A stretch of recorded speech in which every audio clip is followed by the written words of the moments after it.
Good morrow, scholars. Welcome back to Heir to the Empire. Alright, so I've ordered Eclipse. Kate, that's for you. I guess I could have tried to get a ride to the bookstore today, but you've seen my luck so far. Anyway, we're in chapter 13, so something bad's gonna happen. Page 145.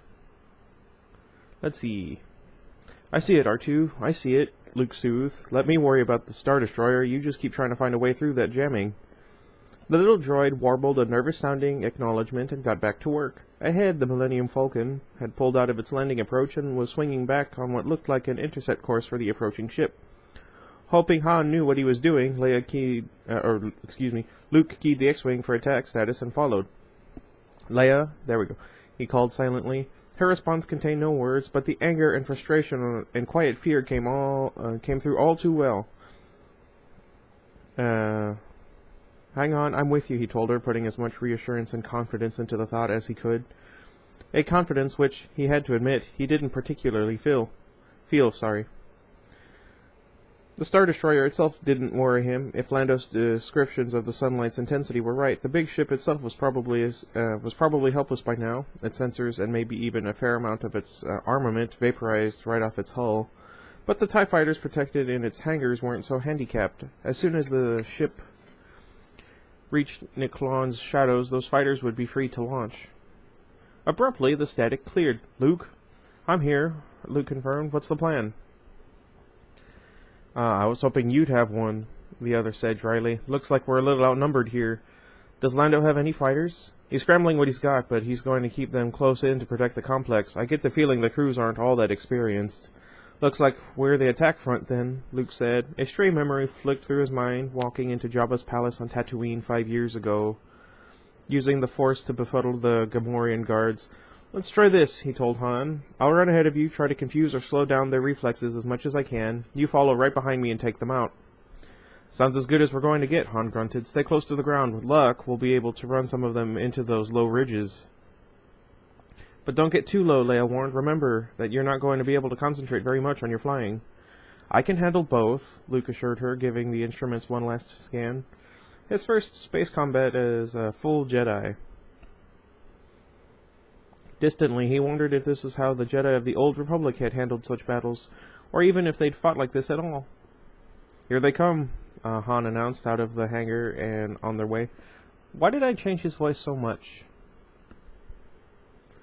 My throat is kind of dry. That might have something to do with it. Let's see. Out of the hangar and on their way, it looks like probably only one squadron. Overconfident. Maybe, Luke frowned at his tactical scope. There we go.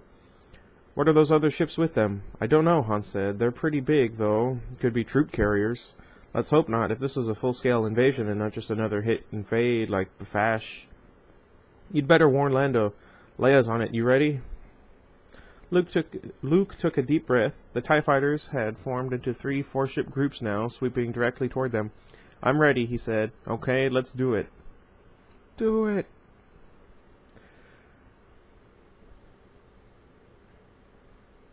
The first group was coming in fast, half closing his eyes, flying entirely on reflex. Luke reached out with the Force. It was a strange sensation, strange and more than a little unpleasant to touch another mind with the intent of communication was one thing. To touch that same mind with the intent of deliberately distorting its perception was something else entirely. He'd had a similar feeling at Jabba's with those guards, but had put it down and then to nervousness about his mission to rescue Han. Now he realized that there was more to it than that. Perhaps this sort of action, even done purely in self-defense, was dangerously close to the edge of the dark areas where Jedi were forbidden to go. He wondered why neither Yoda nor Ben had ever told him about this, wondered what else there was about being a Jedi that he was going to have to discover on his own. Luke? Dimly, he felt himself being jammed into his straps as he twitched the X-Wing to one side, the voice whispering into his mind. Ben? He called out. I didn't think I'd hear my name. It didn't sound like Ben Kenobi, but if it wasn't him, then who? Oh, I'm sad now. I know who it is. I mean, it's kind of obvious, but you know what I meant. You'll come to me, Luke, the voice said again. You must come to me. I will await you. Who are you? Luke asked, focusing as much of his strength on the contact as he could without risking a crash. But the other mind was too elusive to track, skittering away like a bubble in a hurricane. Where are you? You will find me. Even as Luke strained, he could feel the contact slipping away. You will find me, and the Jedi shall rise again. Until then, farewell. Wait, but the call was fading into nothingness. Clenching his teeth, Luke strained, and gradually began to realize that another, more familiar voice was calling his name. Leia, he croaked back through a mouth that was inexplicably dry. Luke, are you all right? Leia asked anxiously. Sure, he said. His voice sounded better this time. I'm fine. What's wrong? You're what's wrong, Han cut in. You planning to chase them all the way home? Luke blinked around in surprise. The buzzing TIE fighters were gone, leaving nothing but bits of wreckage strewn across the landscape. On his scope, he could see that the Star Destroyer had left Niklon's shadow again, driving hard away from the planet toward a point far enough out of the gravity well for a lightspeed jump. Beyond it, a pair of miniature suns were approaching. 2 of Lando's shield ships belatedly arriving, now that it was too late, to assist in the fight. It's all over? He asked stupidly. It's all over, Leia assured him. We've got 2 of the TIE fighters before the rest disengaged and retreated. What about the troop carriers? They went back with the fighters, Han said. We still don't know what they were doing here. We sort of lost track of them during the fight. Didn't look like they ever wanted very close to the city itself, though. Uh-oh. Wow, it's getting bright. Nope, that didn't work.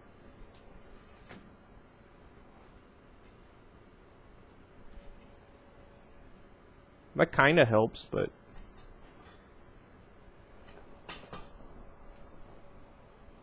I don't know.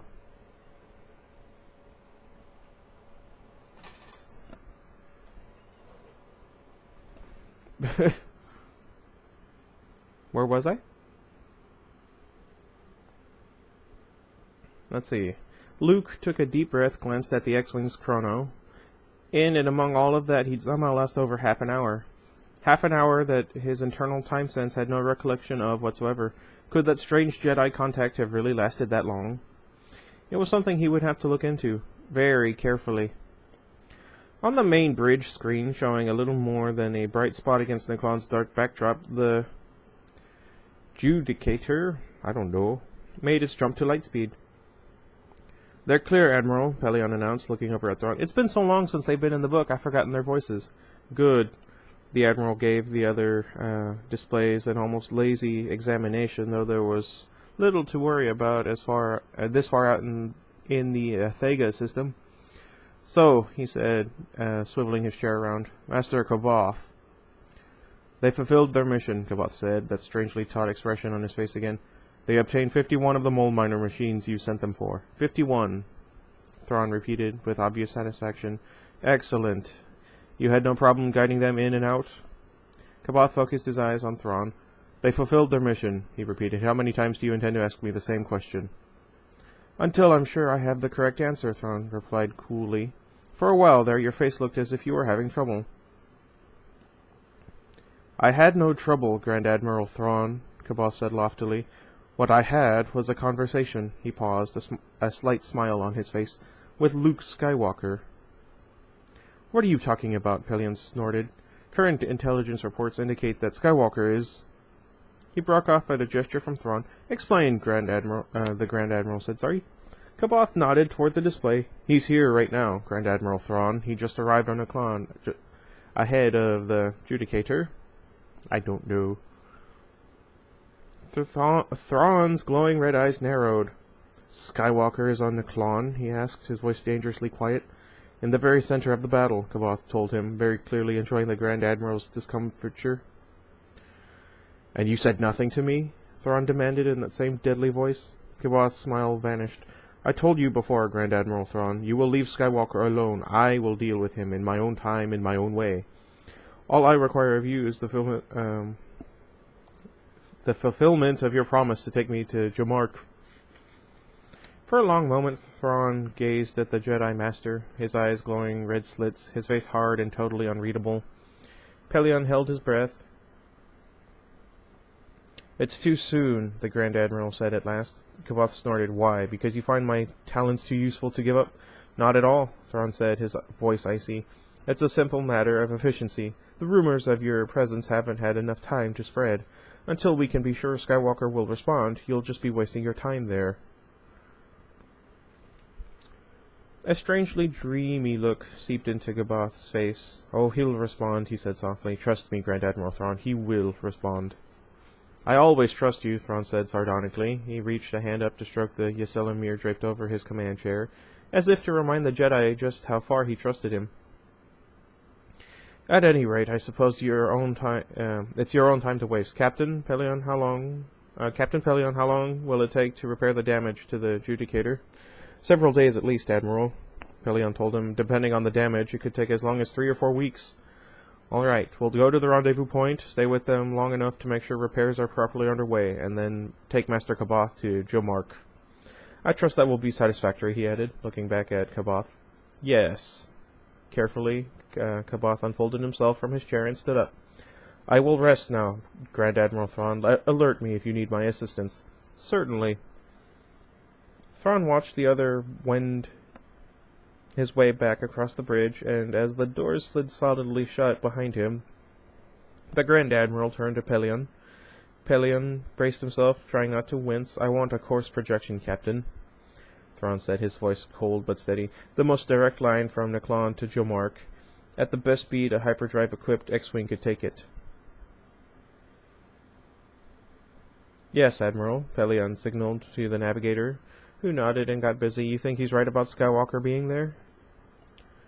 Thrawn shrugged fractionally. The Jedi had ways of influencing people, Captain, even over considerable distances. It's possible that even out here he was close enough to Skywalker to plant a suggestion, or a compulsion. Whether those techniques will work on another Jedi, he shrugged again. We'll see.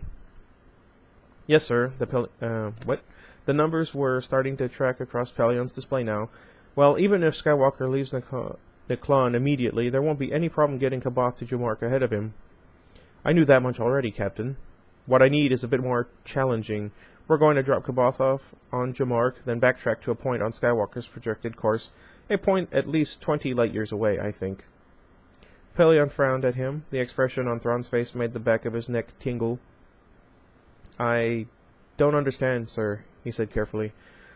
The glowing eyes regarded him thoughtfully. It's quite simple, Captain. I mean to disabuse our great and glorious Jedi Master of his growing belief that he's indispensable to us. Pelion got it then. So we wait along Skywalker's projected approach to Jomark and ambush him? Precisely, Thrawn nodded. At which point we decide whether to capture Kaboth, capture him for Kaboth, sorry. His eyes hardened, or simply kill him. Pelion stared at him, feeling his jaw drop. You promised Kaboth he could have him. I'm reconsidering the deal, Thrawn told him coolly. Skywalker has proved himself to be highly dangerous, and by all accounts has already withstood at least one attempt to turn him. Kaboth should have more success bending his Skywalker's sister and her twins to his will. I mean, he's not wrong.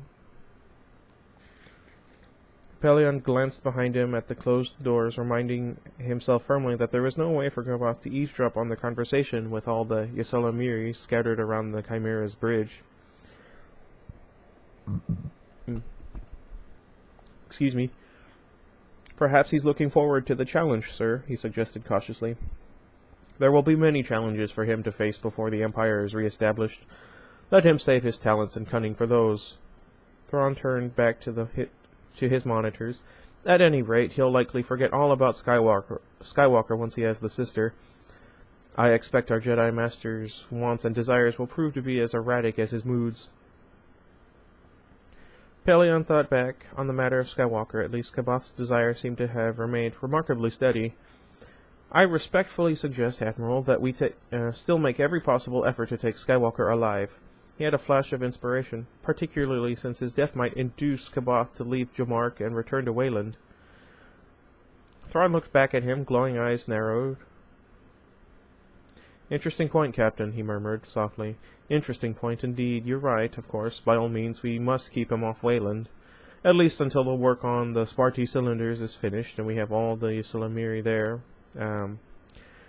We're going to need. He smiled tightly. His reaction to what we're doing there might not be all that pleasant. Agreed, sir, Pelion said. Thrawn's lip twitched. Very well, Captain. I accede to your suggestion. He straightened himself in the seat. It's time to be going. Prepare the Chimera for light speed.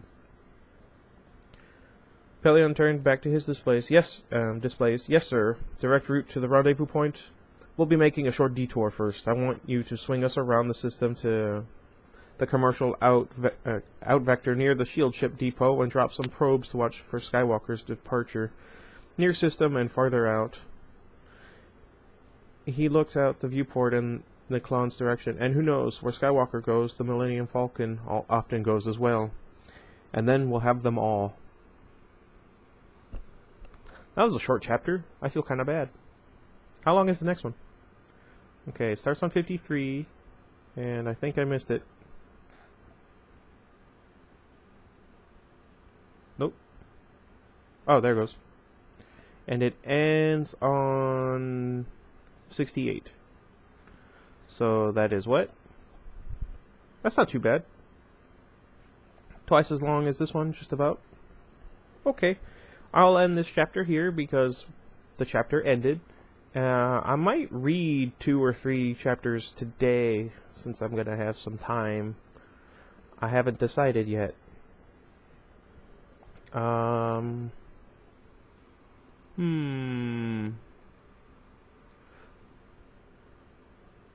Hopefully I can get that Book of Eclipse sometime in soon. I'll let you know. And let's see. Is there anything else going on right now? No, I don't think so.